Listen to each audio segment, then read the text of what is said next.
Hello, BookTube, and welcome back to this little frustrating tour of my little book room here at Hyde Cottage. It's meant to be a visual record of all the books that I have in this room, the books that percolate into this room, a very slow filtering system from the outside world. There are lots of books outside this room that don't survive that filtering process, or wouldn't if I put them to it. They wouldn't be books that I would want in here in my little sanctum sanctorum where the books that I most go back to are, which is in itself a problem with this doomed little library tour, because I realize more and more the more I do this and the more I bring it up, that there are a handful of books, probably 100 outside this room, that I do go back to over and over. They are in fact little book room books, but they aren't in here for some sort of idea of structural unity or thematic unity, when they should be. And if they were, there would be not a stitch of room anywhere on the shelves in this room, but I would have all my core books here, and all the others would be elsewhere. And I've wondered why I don't do that. Is it thematic unity that I don't want 5 biographies in here and 150 out there? Because then it would be off, because then all the biographies wouldn't be in the same place? Or is it maybe because if I actually did that, if I actually just filled this room with those books, the books that I actually live and breathe in, the books that I actually love and reuse and go to for comfort and knowledge and everything else, if I actually did that, brought those 100 books in here, filled every inch of space in here so there were no empty shelves — there are some empty shelves here — would I be able to justify having those other 6,000 books? Would I be able to justify having them if all the books that I really love fit in this room?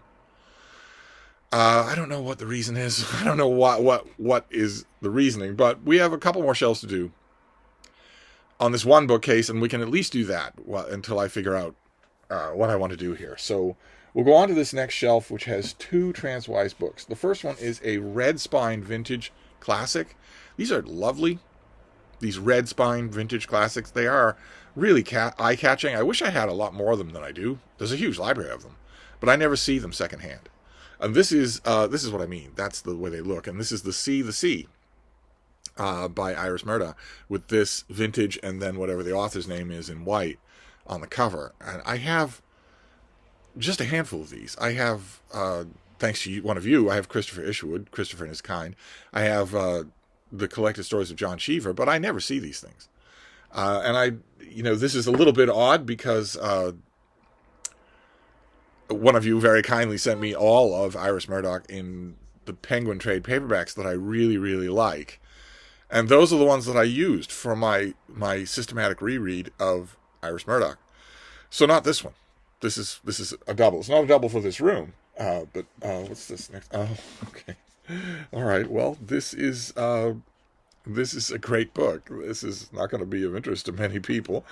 This is Yankee Bookseller by Charles Goodspeed, who was the owner and proprietor and chief bottle washer for Goodspeed's Books here in Boston, a used bookstore that it played a formative role in my life. I think we could put it that way, a little bit of an understatement. This is his memoir of just being in the book trade from 3/4 of a century ago. So again, kind of a niche book, not probably of interest to a lot of people. And then we move on to the books on the shelf. And the first one is by Bill Pinney. This is Chappaquiddick Speaks. This is a book of his. This was self-published from, I think, 5 years ago. 2017. So almost 10 years ago. That it deals with a specific incident in the life of Senator Ted Kennedy, the younger brother of JFK and RFK, who would certainly have been the second Kennedy president if this incident had not taken place. He was driving at night. He had a young campaign worker, a young woman named Mary Jo Kopechne, who was with him. The car went off the road at an area of Martha's Vineyard called Chappaquiddick. And he got out. The car went into the water, and he got out and left her there. And she died.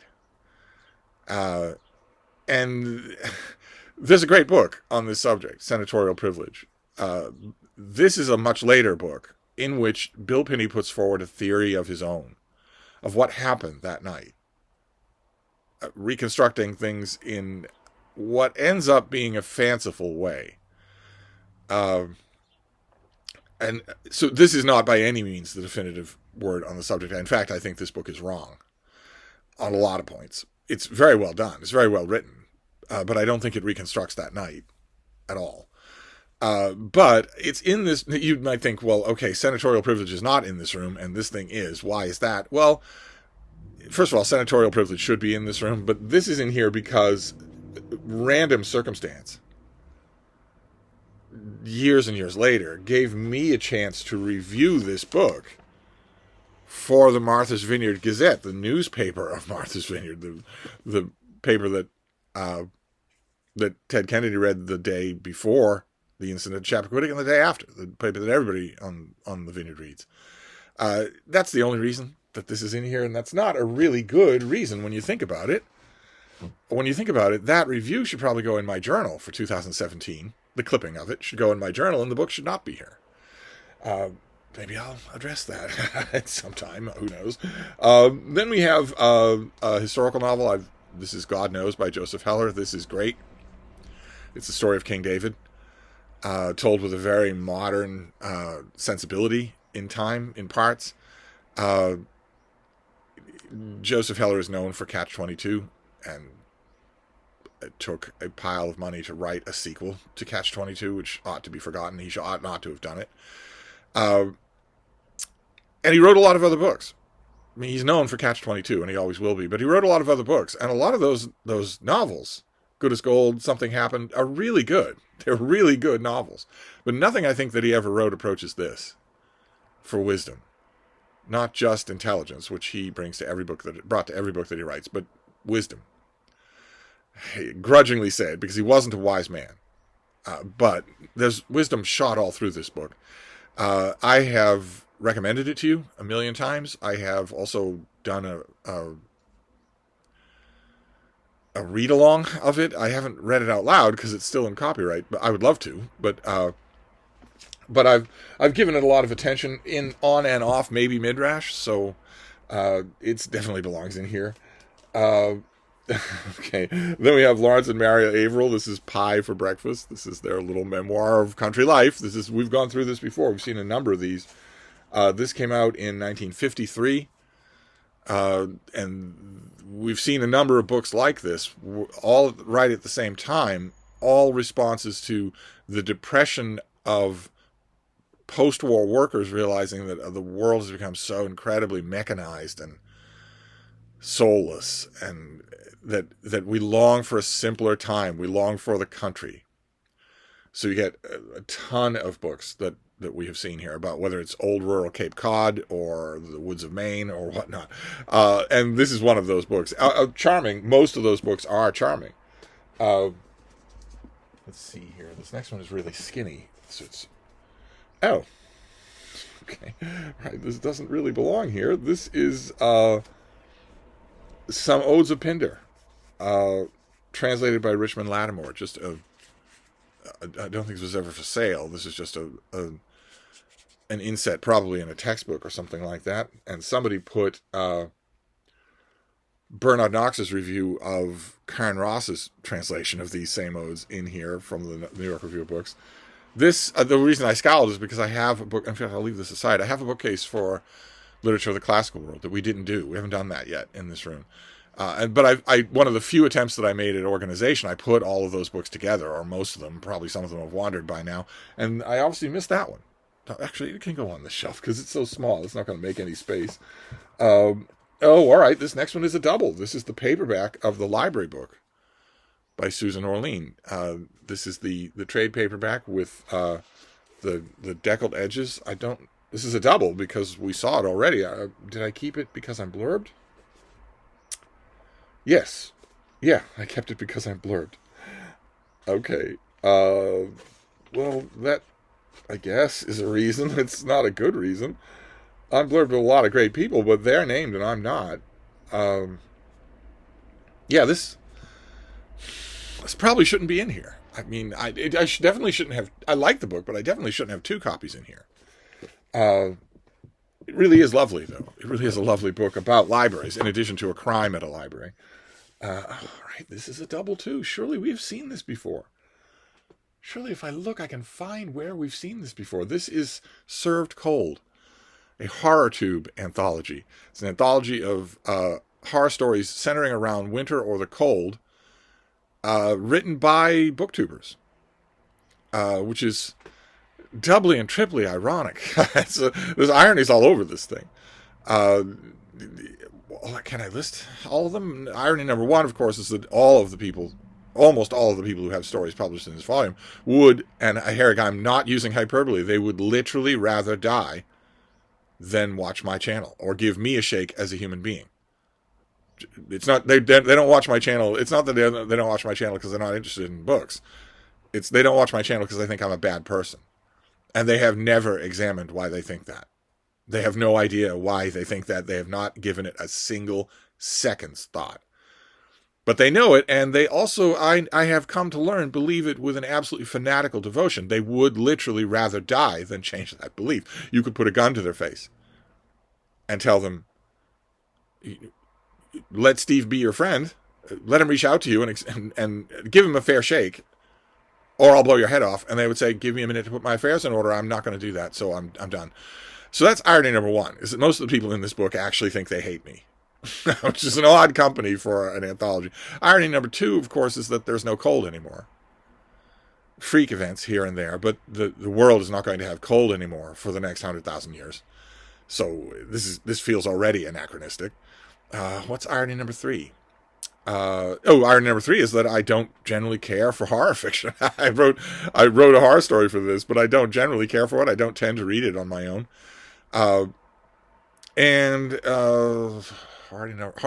number 4 is that I can't feel it anyway. I have almost no sense of touch. So I'm the last person to know. I feel cold all the time, yes, but it's an old man's kind of cold. It's cold from the inside out. I don't feel the outside world at all. And on and on. The ironies just go on and on. Also, this was the only the second short story that I have published under my own name in forever. Like 15 years ago, I had a story in The Lifted Brow, an Australian literary magazine, and then I have one in here. So it's a very ironic thing, but it could be ironic until the cows come home. It shouldn't be a double in here. There shouldn't be doubles in here. Okay, all right. There shouldn't be doubles in here, he says, as he pulls out Viraconium by M. John Harrison. This is an explicit double of a book, not only in this room, but on the previous shelf. So this room needs some work, obviously. This room needs to be pulled apart and put back together. I wonder if there's a time coming up where it would be convenient to do that. This is great. I mentioned it just yesterday, so I don't need to go on about it. But it is great. It is a beautiful... you've got the deckled edges and the French flaps. This does not have obnoxious 1004 numbering all over it. And it's all the Viraconium novels and short stories from M. John Harrison. His science fantasy world of the afternoon cultures where the world is so old that it's forgotten not only what it is and who it is, but also the laws of nature. And you have these wonderful errant characters. The Viraconium stuff is very hard to describe, but it's amazing. Just amazing. Okay. Then we have Jennifer Toth. This is her book, The Mole People. This is a book about the stratified various hidden societies of people who live underneath New York City. In the layers and layers, the miles and miles and miles of abandoned tunnels underneath New York City, burrowing all the way down to ancient caverns, measureless to man, that are underneath New York City, that burrow into the bedrock under Manhattan. Jennifer Toth writes about what some of those people are like, what their world is like, how their societies, if you want to call it that, change the closer you get to the surface where people are. In this book, there are societies of human beings that live so far below New York City that they can't even feel the rumble of the subway, which most New Yorkers think is very far underground. They're that far below it. Now, I love this book. It gives me the mental goosebumps. every time I reread it, even though large amounts of it have been discredited over time. It was when it came out. When did this come out? 1990s? 1993. Even when it came out, I read it in like 1994. And I believe one of my first responses to it, I'd have to check my reading journal because I wasn't reviewing books in the 90s. But I believe that one of my first responses to it was, this is too good to be true. Large chunks of it have turned out to be too good to be true, but it's still a terrific read. Then we have Mark Bowden. You will know him for Black Hawk Down. This is his book Worm, which is terrific. If you've read this author, you already know how good he is. But this is about a pernicious computer virus, a weaponized computer virus, the Conficker virus. He breaks down all the people involved, white hats and black hats. He breaks down how it works, and he's so good at doing it that, I mean, you barely, in this book, you barely leave the tech labs at all. And yet it's every bit as thrilling as Black Hawk Down, about a military operation that goes wrong. It's a testament to the author's skill. I know that whole worlds of computer viruses and malware and whatnot have happened since then, but this is still very much worth reading. Then we have Robert Finch. This is his book, The Outer Beach. Another Cape Cod book. So we have lots of Cape Cod books that are just scattered all over the place here. This is terrific. I reviewed it and loved reviewing it. I was very happy to get a chance to review a Robert Finch book. I don't have the paperback of this. I mention every time I pull out this book that I'm not 100% sure about the status of the paperback. I've never seen it. I've never seen the paperback. The publisher never sent it to me. My friend Sam also reviewed this book. Both of us go back on the Cape a long way. And I don't know if we're both named on the paperback. Very rarely, once in a blue moon, I think it's happened 3 times, we will both be named on a paperback, which is terrific fun. But I don't know if that's true here.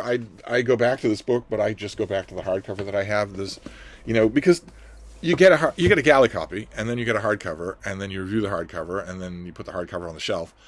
And time passes, and you're on to other books, you're on to other reviews, you're on to other requests and canvassing around for things. Hey, can you get me a copy of this? Or hey, can you get me a copy of that? And then you realize that 3 years have passed, and that probably the paperback has been out for 2 years, and it feels wrong to email a publicist and say, hey, for my own personal use, you're not going to get a review out of it. Could you send me a paperback of that? Most of the publicists that I know would do it for me, but it feels wrong to do, so I don't ask it. So I don't, and the Boston doesn't have any bookstores, so I don't have a way to check on that. Then there's this big thing. This was from Oxford University Press. This was so good. You'd never think it to look at it. It's a big oversized paperback by Philip Waller called Writers, Readers, and Reputations, Literary Life in Britain, 1870 to 1918. And it's huge, gigantic brick of a thing. And you would think that would mean that this would be incredibly boring. And it's not. Oh my God, it's so good. It's so good. About the literary world, every aspect of the literary world. I admit, most of the attention that I paid to this book was about my own area of the literary world. Critical journals, reviews, and whatnot, which have been crucial to the book world forever, as long as there's been a book world that has been crucial. Because, well, at least, if not for as long as there have been books, at least for as long as there have been more books than anybody can read. At least that long. In any society at any time, whether it's ancient Rome or especially after the 18th century, anywhere in the West, there will be more books than one person can read. And if there are more books than one person can read, you need critics. You need the book chat world. And it's only one part of this. There's so much else here. It's absolutely amazing in terms of a study of the subject. Okay, then we have, this is a Peterson guide. This is a bigger thing. This is the type of Peterson guide you're not meant to stick in your backpack. This is their book by Rick Wright, A Reference Guide to Sparrows. And it's bigger. It's got full color illustrations. You're not supposed to carry this around with you. And I don't. Of course, I don't go anywhere. But there is one place that I go, and that is my front stoop. I go onto the front porch with the big lilac bushes, and I feed my sparrows. They spend all day hanging around in those hedges. I shouldn't call them hedges because they're 15 feet tall. But they spend all day hanging around in those hedges. They barely even bother to do a little pro forma pecking at the ground because I support them. I feed them and I bring out water for them. So they've got it covered. They don't need to do any of the filthy scrounging that the other sparrows in the neighborhood need to do. And they actually live in the house. They live inside. They poked a little hole and they live inside the dumb aluminum siding that somebody put on this thing in the 60s when everybody was putting aluminum siding on their houses. So they live inside there. It's really, really good to live inside there. Nothing else but sparrows can get in there. And it's insulated. It's cooler and shaded in the summer, and it's warmer in the winter. And my sparrows are not nice people.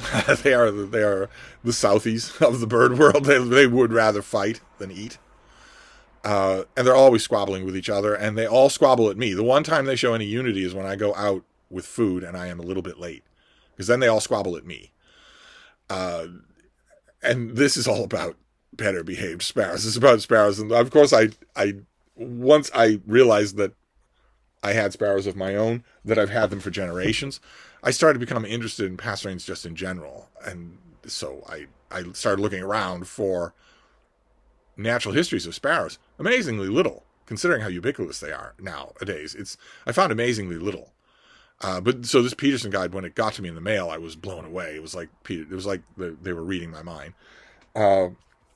Then we have another oddly sized book. This is The Public Library. These are photos by Robert Dawson, where he just goes through the country and looks at a whole bunch of different public libraries. A tiny little one-room house, gigantic Art Deco Rococo mansion, and everything in between.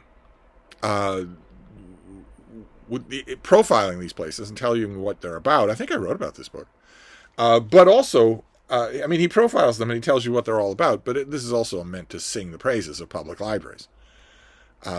Regardless of what shape they take, they are beloved. They are deeply used, whether they're big or little, whether they're humble or have all the collections in the world. And that's always terrific to read. I have a lot of books. You've seen 2 on the shelf about libraries. We've seen a bunch of others. They, of course, are not together. They are not with each other. And what is this last one? Oh, all right. This is more photographs. This is Diane Grashelish. This is The Library, Drama Within. So another library book. With beautiful photos, not only of the actual architecture of the library, but also the accoutrements, like card catalogs or whatnot. And you get other libraries, all again, like the last book, you get libraries of all different shapes and sizes all over the country. Libraries that are in someone's home, libraries that are one room, the whole gamut. And it's wonderful to read. It's wonderful to read about. It's a little bit ironic, I guess we're going back to irony, in that I don't currently use a public library. I don't use the Boston Public Library at all for anything. And that sometimes bothers me, but then I think, well, okay, if you had a use for the library, you would use the library, and you don't, so you don't. So if you tried to make yourself use the library, how artificial would that be? And therefore, how sustainable? I don't really know the answer to that question. I just keep coming back to that line. If you had a use for the public library, you would use the public library. I have a great used bookstore. And also I get books sent to me in the mail. So I absolutely don't need the library. I don't have any use for a library in terms of getting me things to read, which is kind of a big part of the library. So I have in the past used libraries extremely extensively, but I don't right now. But I still have books about them. So anyway, so that's this shelf. Great. So we will move on to the next shelf next time to at least finish this bookcase. So I'll wrap this up now, and I'll see you then. Thank you, BookTube.